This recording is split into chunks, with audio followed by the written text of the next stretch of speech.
ओम नमः शिवाय, हर हर महादेव। इस मार्गशीर्ष मास में आप सभी की सारी समस्या समाप्त हो और आपकी सारी मनोकामनाएं परिपूर्ण हो, यही मैं हमेशा प्रार्थना करता हूं। देखिए, कल यानी कि 2 दिसंबर को मार्गशीर्ष मास शुक्ल पक्ष की शनिवार की पंचमी तिथि है। इस तिथि पर पुष्य नक्षत्र और ब्रह्मा योग का संयोग रहेगा। दिन की शुभ मुहूर्त की बात करें तो शनिवार की अभिजीत मुहूर्त सुबह 11:49 से शुरू होगा और दोपहर को 12:31 पर समाप्त हो जाएगा। पूज्य गुरु जी कहते हैं, ऐसा शुभ एवं दुर्लभ संयोग 20 साल बाद बना है, तो इस दिन इस विशेष उपाय को करने से मत चूकना।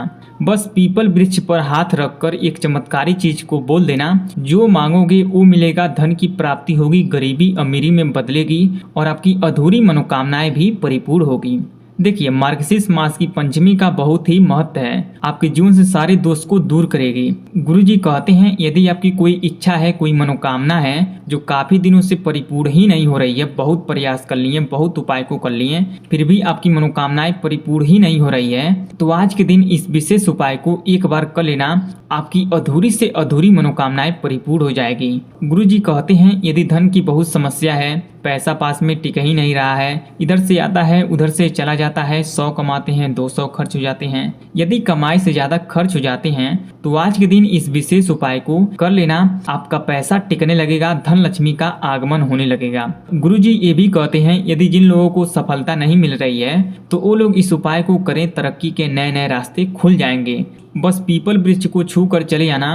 पूज्य गुरु जी की कथा से ही सुन के समझ के बड़े ही विस्तार से बताने की और समझाने की पूरी प्रयास करूंगा।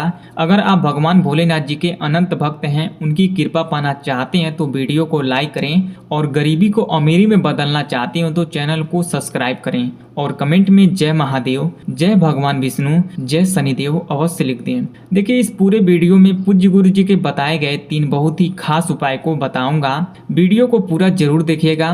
पहला और दूसरा उपाय बहुत ही खास है और तीसरे उपाय को करने से मत चूकना, आपकी सारी समस्या समाप्त हो जाएगी। तो इस विशेष उपाय को आज के दिन जरूर कर लेना, है ना। तो पूज्य गुरु जी के बताए गए 3 उपाय में से पहले उपाय को समझ लेते हैं कि इस उपाय को कैसे करना है, मिलेगा क्या, बेनिफिट क्या होगा। गुरु जी ने इस उपाय को करने के लिए क्या क्या लेने के लिए बोले हैं। सबसे पहला चीज आपको लेना है पीला चंदन। जी हाँ, आपको 1 चम्मच पीला चंदन को ले लेना है। देखिए, पीला चंदन का आज के दिन बहुत ही महत्वता है और आज के दिन इस विशेष उपाय को करने से बहुत ही फायदा होता है ना, और बहुत ही जल्दी आपको फल की प्राप्ति भी होगी। तो आपको 1 चुटकी पीला चंदन को ले लेना है और आपको लेना है काला तिल। जी हाँ, आपको 1 चुटकी काला तिल को ले लेना है। 1 चुटकी में जितना भी काला तिल आ जाए उतना आपको काला तिल को ले लेना है और आपको 1 मिट्टी का दिया लेना है। जी हाँ, आपको 1 मिट्टी का दिया ले लेना है। देखिए, ऐसा मिट्टी का दिया लेना है जो खंडित ना हो, छेद ना हो, है ना। कोई ऐसा मिट्टी का दिया होता है जो नीचे से छेद होता है, जब आप उसमें तेल या घी को डालेंगी तब वो चूने लगता है ना, तब जाके वो पता चलता है कि वो खंडित है। तो ऐसे भी दिए को आपको नहीं लेना है। और आपको 2 चम्मच घी को लेना है। 2 चम्मच घी किस लिए लेना है वो मैं आगे वीडियो में आपको बताऊंगा, तो वीडियो को पूरा ध्यान से देखिएगा और पूरा अंत तक देखिएगा, है ना। और आपको 1 गोल बाती को लेना है और आपको 1 पात्र में शुद्ध जल को भी ले लेना है। जी हाँ, अपने घर से ही शुद्ध जल को भर लेना है इस लोटे के जल में। इतना सामग्री को इकट्ठा कर लेना है। देखिए, इस उपाय को पूज्य गुरु जी ने सुबह में ही करने के लिए बोले हैं, है ना, भोर में ही कर लेना है, यानी कि सुबह 11 बजे के अंदर ही इस उपाय को कर लेना है। यदि आप सुबह 11 बजे के अंदर इस उपाय को नहीं कर पाती हैं किसी भी रीजन से, तो आप शाम को भी कर सकते हैं इस उपाय को। लेकिन जो लोग शाम को करेंगे उनको प्रदोष काल में करना है ना। जिनको नहीं पता है कि प्रदोष काल कब है, उनको बता देता हूं कि सूर्यास्त के 45 मिनट पहले और सूर्यास्त के 45 मिनट बाद के समय को प्रदोष काल कहते हैं, है ना। तो शाम को जो भी लोग करेंगे वो लोग इसी 1.5 घंटे के बीच में इस उपाय को करेंगे। बहुत ही दुर्लभ का ये समय होता है, समझ गए। चलिए, अब इस उपाय को कहाँ करना है ध्यान से सुनिएगा और समझने की कोशिश कीजिएगा। आपको पीपल वृक्ष के नीचे इस उपाय को करना है। तो इस सभी सामग्री को लेकर चले जाना है पीपल वृक्ष के नीचे। गुरुजी कहते हैं, आपको ऐसे पीपल वृक्ष के नीचे जाना है जो मंदिर के आसपास हो, ऐसे ही पीपल वृक्ष के नीचे जाना है और आपसे वो वृक्ष बड़ा हो, उसकी परछाई या छाया आप पर पड़ सके, समझ गए। अब इस उपाय को कैसे करना है, देखिए, यह जो 2 चम्मच घी लिए हैं, इसमें से 1 चम्मच घी को क्या करना है, इस पीला चंदन में मिला देना है ना। मिलाने के बाद इस पीला चंदन का पेस्ट तैयार कर लेना है उसके बाद अपने दाहिने हाथ के बीच वाली उंगली के बगल वाली उंगली से यानी कि अनामिका वाली उंगली से पीपल वृक्ष पर आपको 7 बिंदी को लगाना है। जी हाँ, आपको कुछ इस प्रकार से स्क्रीन पर आप देख सकती हैं 7 बिंदी को लगा देना है और इस बिंदी को लगाते समय मन में 7 बार ओम नमो नारायणाय नमः मंत्र को बोलते रहना है ना। और अपना नाम और गोत्र बोल देना है और अपनी कामना भी कर लेना है। यदि आप घर में सुख शांति समृद्धि चाहते हैं, अपने जीवन में तरक्की करना चाहते हैं तो भी बोल देना है। यदि अपनी मनोवांछित फल की प्राप्ति करना चाहते हैं तो अपनी इच्छा को भी बोल देना है। उसके बाद आपको क्या करना है, ये जो काला तिल को लिए हैं इस काला तिल को इस लोटे के जल में डाल देना है। ओम नमो भगवते वासुदेवाय नमः मंत्र का स्मरण करते हुए और अपना नाम और गोत्र बोल देना है और घर से नकारात्मक ऊर्जा निकले, घर से कलेश समाप्त हो, घर में सुख शांति समृद्धि हो और माता लक्ष्मी जी वास करें मेरे घर में, ऐसा आपको प्रार्थना कर लेना है। उसके बाद आपको क्या करना है, इस लोटे के जल को लेकर जी हाँ अपने हाथ में लेकर पीपल वृक्ष का 11 बार परिक्रमा कर लेना है। कितनी बार करना है, देखिए अगर आप इस उपाय को शाम में या रात्रि में कर रहे हैं तो परिक्रमा को नहीं करना है ना। जब आप दिन में कर रहे हैं तभी आपको परिक्रमा को करना है। तो आपको 11 बार परिक्रमा को कर लेना है और 11 बार ओम महालक्ष्मी नमः और ओम नमो नारायणाय नमः मंत्र का जाप कर लेना है और 11 बार पिपलेश्वर महादेव का भी नाम ले लेना है। उसके बाद आपको क्या करना है, इस लोटे के जल को पीपल वृक्ष के जड़ में समर्पित करना है ओम नमो भगवते वासुदेवाय नमः मंत्र का स्मरण करते हुए।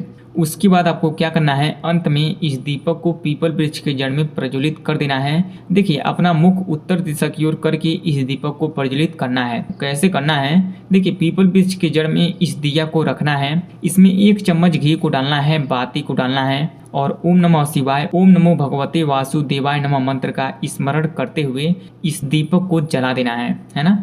और अपने पितरों को याद कर लेना है और अपना नाम और गोत्र बोल देना है। उसके बाद इस वृक्ष पर हाथ रखकर भगवान विष्णु जी से और भगवान भोलेनाथ जी से प्रार्थना कर लेना है कि घर में सुख शांति हो, जीवन में तरक्की मिले, तरक्की के नए नए रास्ते खुले, किस्मत का ताला खुले, है ना। ऐसा आपको बोल देना है, प्रार्थना कर लेना है। उसके बाद आपको चले जाना है घर पर। गुरु जी कहते हैं इस उपाय को जो भी लोग कर लेते हैं उनके जीवन से सारे दुर्भाग्य दूर होते हैं, किस्मत उनका साथ देने लगती है, उनके तरक्की के नए नए रास्ते खुल जाते हैं, घर से कलेश समाप्त होता है, सुख शांति समृद्धि वास कर। अब पूज्य गुरु जी के बताए गए दूसरे उपाय को समझ लेते हैं कि इस उपाय को कैसे करना है, मिलेगा क्या, बेनिफिट क्या होगा।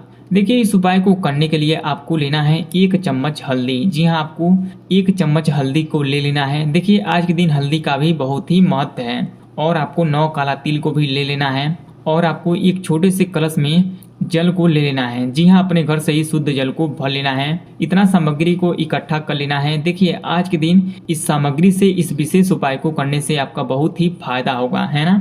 अब इस सामग्री को लेकर चले जाना है पीपल वृक्ष के नीचे। जी हाँ, देखिए आपको उस पीपल वृक्ष के नीचे जाना है जो मंदिर के आसपास हो, है ना, और आपसे बड़ा हो, जिसकी परछाई आप पर पड़ सके, वो मैं पहले भी आपको बता चुका हूँ। अब इस उपाय को कैसे करना है ध्यान से सुनिएगा और समझने की कोशिश कीजिएगा। देखिए इस 9 काला तिल में से 6 काला तिल को इस लोटे के जल में डालना है पिपलेश्वर महादेव का नाम लेकर और अपना नाम और गोत्र बोल देना है और इस 3 काला तिल को बचाए रखना है। इसका क्या करना है वो मैं आगे वीडियो में बताऊंगा, तो ध्यान से सुनिएगा।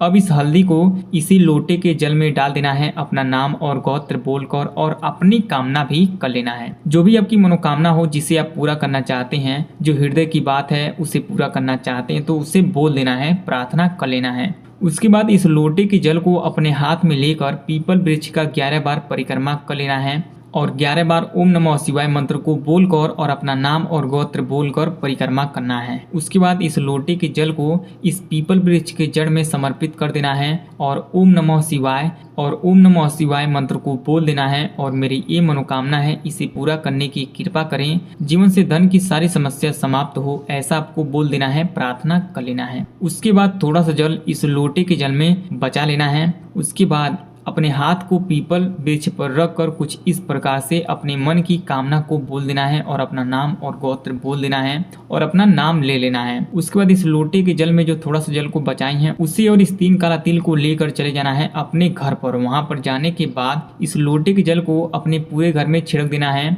और अपने पूर्वजों को, अपने पितरों को याद कर लेना है और अपना नाम और गोत्र बोल देना है और आपकी सारी समस्या समाप्त हो, आपकी अधूरी मनोकामनाएं परिपूर्ण हो, ऐसा बोल देना है। और इस 3 काला तिल को अपने किचन में रख देना है, जहाँ पर आप खाना को बनाती हैं वहीं पर रख देना है। जीवन कल्याण हो जाएगा, धन धान्य से घर भरेगा। मेरे देव अधिदेव आपकी सारी मनोकामनाएं को परिपूर्ण कर देंगे। इस उपाय में इतना ही करना है। पूज्य गुरु जी कहते हैं इस उपाय को जो भी लोग आज के दिन कर लेते हैं उनकी सारी मनोकामनाएं परिपूर्ण हो जाती। अब पूज्य गुरु जी के बताए गए तीसरे उपाय को समझ लेते हैं कि इस उपाय को कैसे करना है, मिलेगा क्या। तो इस उपाय को करने के लिए गुरु जी ने अक्षत लेने के लिए बोले हैं, यानी कि 21 चावल को लेना है। और चावल लेते समय आपको एक बात का विशेष ध्यान देना है कि वो चावल कहीं से भी टूटा नहीं होना चाहिए, खंडित नहीं होना चाहिए, है ना। और आपको लेना है पीला चंदन। जी हाँ, आपको पीला चंदन को ले लेना है और आपको एक पात्र में शुद्ध जल को अपने घर से ही भर लेना है। अब इस उपाय को भगवान शिव जी के मंदिर पर करना है। तो कैसे करना है, ध्यान से सुनिएगा और समझने की प्रयास कीजिएगा। अब आपको क्या करना है, इस 21 चावल को और इस पीला चंदन को और इस लोटे के जल में से थोड़ा सा जल को एक में मिला लेना है और इस चावल को पीला पीला कर देना है। इस प्रकार से स्क्रीन पर आप देख सकते हैं। देखिए ऐसा आपको कर देना है। अब आपको क्या करना है, इस 21 चावल में से 7 चावल को नंदी गाय के इस उठे वाले पैर पर रखना है। ओम संकट हराय नमः मंत्र को बोलकर उसके बाद इस 14 चावल में से 7 चावल को शिवलिंग पर अशोक सुंदरी जी के स्थान पर रखना है। ओम महालक्ष्मी नमः मंत्र को बोलकर उसके बाद इस 7 चावल को शिवलिंग पर शिव जी के स्थान पर रखना है। श्री शिवाय नमस्तुभ्यम मंत्र को बोलकर उसके बाद इस लोटे के जल को शिवलिंग पर शिव जी के स्थान पर समर्पित कर देना है। 11 बार ओम नमः शिवाय श्री शिवाय नमस्तुभ्यम पंचाक्षर और छड़ाक्षर मंत्र को बोलकर और अपना नाम और गोत्र बोल देना है। और जीवन से कलेश समाप्त हो, धन संपदा की प्राप्ति हो, आर्थिक समस्या से मुक्ति मिले, ऐसा आपको बोल देना है, प्रार्थना कर लेना है। बस आपको इतना ही करना है। इस उपाय से जुड़ी कोई सवाल हो, इस तीनों उपाय से जुड़ी कोई सवाल हो तो कमेंट करके जरूर बताएं। वीडियो पसंद आए तो लाइक करें, चैनल को सब्सक्राइब करें और ऐसी और वीडियो के लिए भी चैनल को सब्सक्राइब करें। ओम नमः शिवाय, हर हर महादेव।